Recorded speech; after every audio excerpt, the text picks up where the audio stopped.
E como foi essa eleição para você? Olha, Você ganha.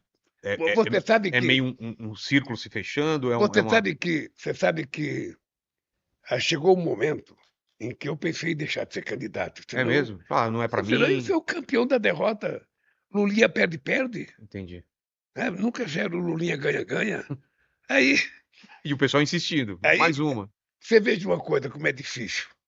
Eu, eu fazia discurso assim, nós fizemos pesquisa. Então, uma vez eu estava num palanque no Rio de Janeiro e eu fui falar sobre a reforma agrária. E eu falava tão bravo, eu falava reforma agrária ampla e radical sob o controle dos trabalhadores. Chegava a babar.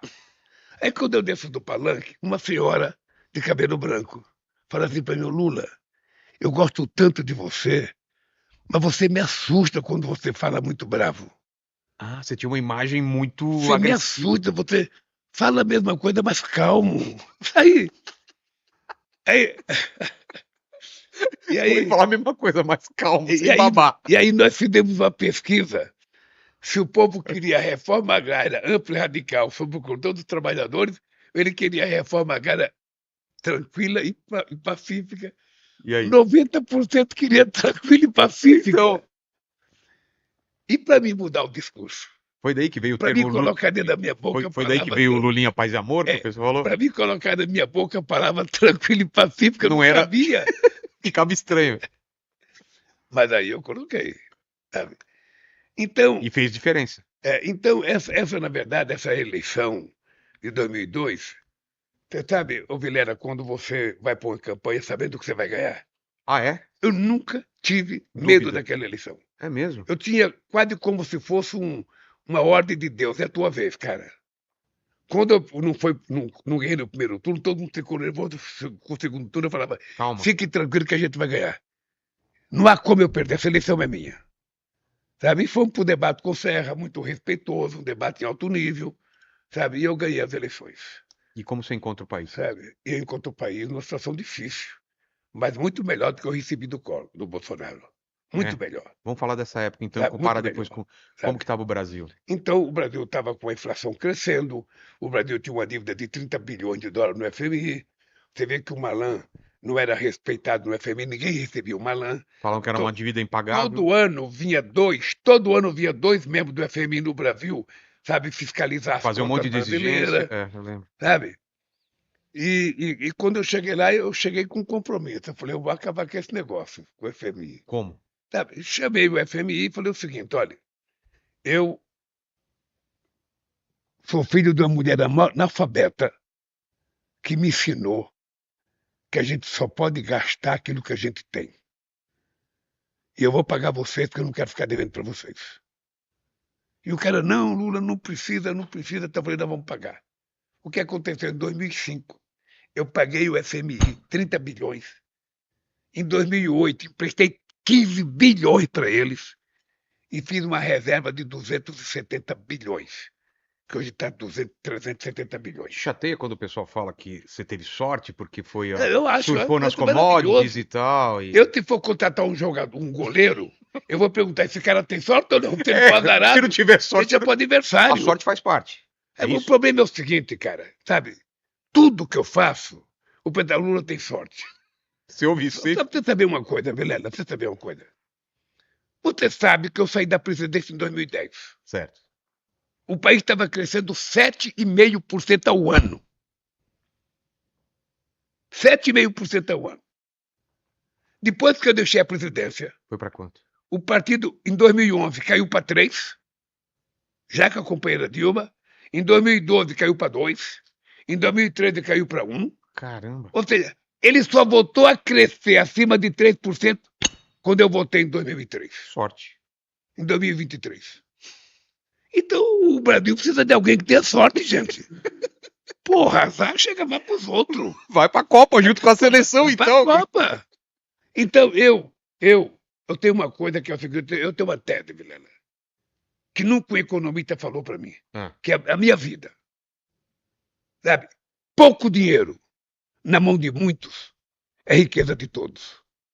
E muito dinheiro na mão de poucos é pobreza de todos. faz sentido. É, porque todo mundo. O dinheiro tem que circular, cara. Claro.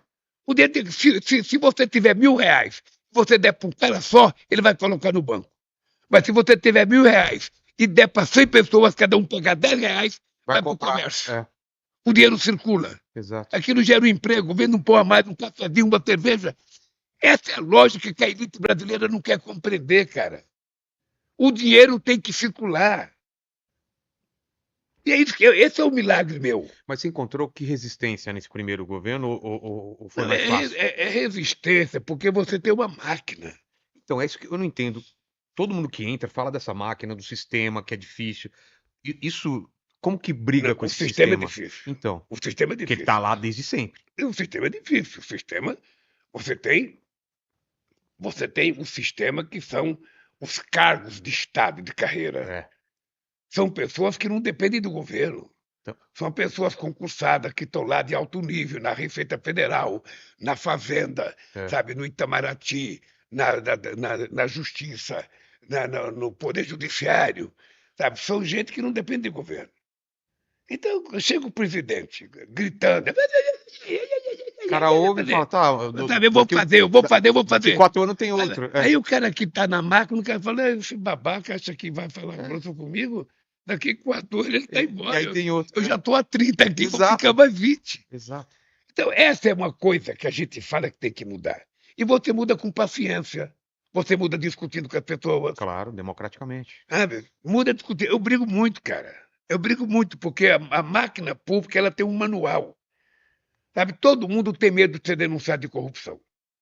Então, o cara que está na Caixa Econômica, o cara que está no Banco do Brasil, o cara que está na Receita, o cara que está, sabe, numa repartição pública, ele, sabe, na hora que ele vai liberar um dinheiro para uma obra, ele vai contar até 1.000, cara. Porque ele fala, e se tiver alguma denúncia, Mas sabe o que me parece de fora, o povo comum? É que essas pessoas não têm medo. eu tenho. Tem medo? Tem medo. Veja, porque se um funcionário público. Quem não tem medo é o ladrão. Então, é isso que eu tô falando. Pois é, mas nem todo mundo é ladrão. Ah, Cheio tá. de gente boa. Ah, você tá falando dos honestos. É, tô Ah, falando, tá. não. Claro, o honesto Não. morre de medo de ser. Não, de as pessoas têm fazendo uma medo, coisa vai ter errada. um processo, eu vou ter Sim, que contratar advogado, eu vou sim, ter. sim. Agora, o ladrão Tá nem aí. não tem disfarçatez, faz o que quiser. Sabe aquele. Mas vamos continuar na linha do tempo, então. Aí, 2 mandatos. O segundo mandato seu, qual é a diferença do primeiro? A reeleição. É o seguinte, meu caro. Primeiro, Ah, você sai bem. o primeiro foi um bom mandato porque a gente arrumou o país. Isso. E o segundo, Tá? qual é o teu E desafio? o segundo porque a gente conseguiu fazer as coisas acontecer. Ah, no primeiro não deu tempo. No primeiro nós plantamos, Tá. no segundo nós colhemos. Tá? Veja, nós geramos 22 milhões de emprego nesse país, cara. Nós recuperamos mais de 1 milhão de empregos no setor metalúrgico desse país.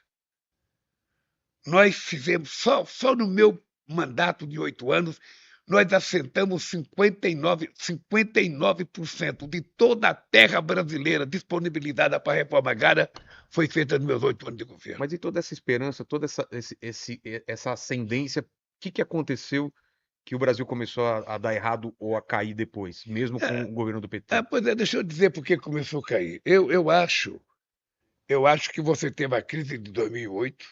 Lembra pra gente o que foi? A crise de 2008 foi a chamada crise do subprime nos Estados Unidos. Houve um rombo, sabe? Afetou o mundo inteiro. Que afetou o processo habitacional dos Estados Unidos. Mais de 10 milhões de pessoas perderam as casas, ficaram devendo. E eu disse o seguinte, essa onda não vai chegar no Brasil. Essa onda ela é uma marolinha. Marolinha. E foi o que aconteceu. Nós fomos o último país a receber a crise e o primeiro a sair dela. E saímos crescendo de 7,5% ao ano, e no comércio varejista a gente estava crescendo a 13%. Com milhões de empregos criados nesse país. Então eu deixei o país, sabe, muito arrumado para Dilma.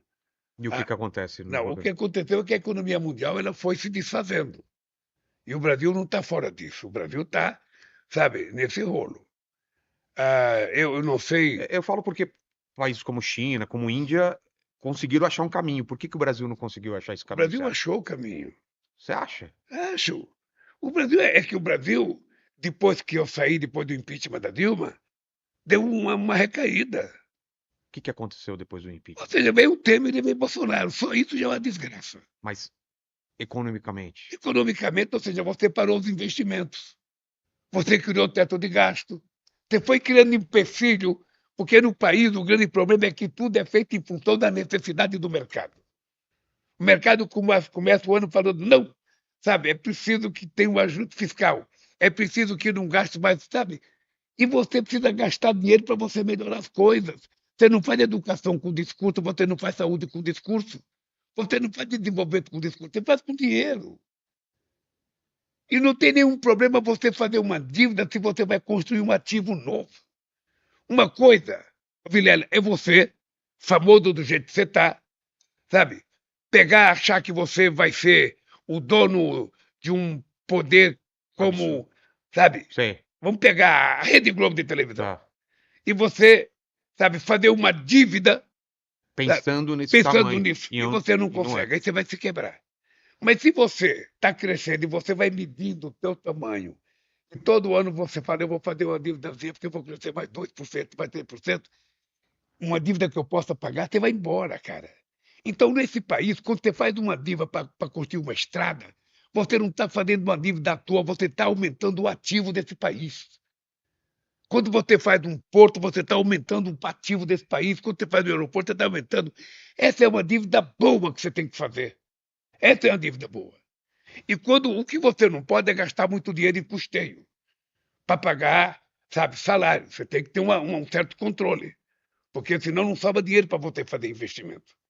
Você sabe quanto que nós fizemos de investimento nesse mandato? Quanto custou o PAC? 1,7 trilhão e já aplicamos quase 80% disso. Porque sabe o que acontece? Você tem que planejar. Ô Vilela, uma coisa que você aprende é o seguinte: governar é tomar decisão. Sim. Toda decisão que você vai tomar, você tem um pró e um contra. Você tem alguém que vai te beneficiar e E alguém alguém que vai vai. chiar. E você tem que escolher. É. Quem é incompetente não toma decisão. É, Então as coisas não acontecem. Mas vamos falar. Ô, Vilela, você já parou para te perguntar nesse teu programa que você entrevista tanta gente? Ah, Você já parou para perguntar por que a primeira universidade federal brasileira só foi feita em 1920? não, por quê? É porque a Não elite tinha que governa esse interesse. país não queria que o povo estudasse. Para que dar escola para índio e para negro? Não queriam. Esse é o dado concreto. Eu conto um caso.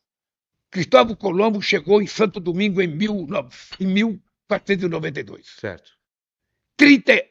40 anos depois, já tinha pela Universidade de Santo Domingo. 40 anos depois, de 1532. Cabral chegou aqui 8 anos depois dele. Quanto tempo depois? 420 anos. Essa é a diferença do que esse país é enrolado, cara.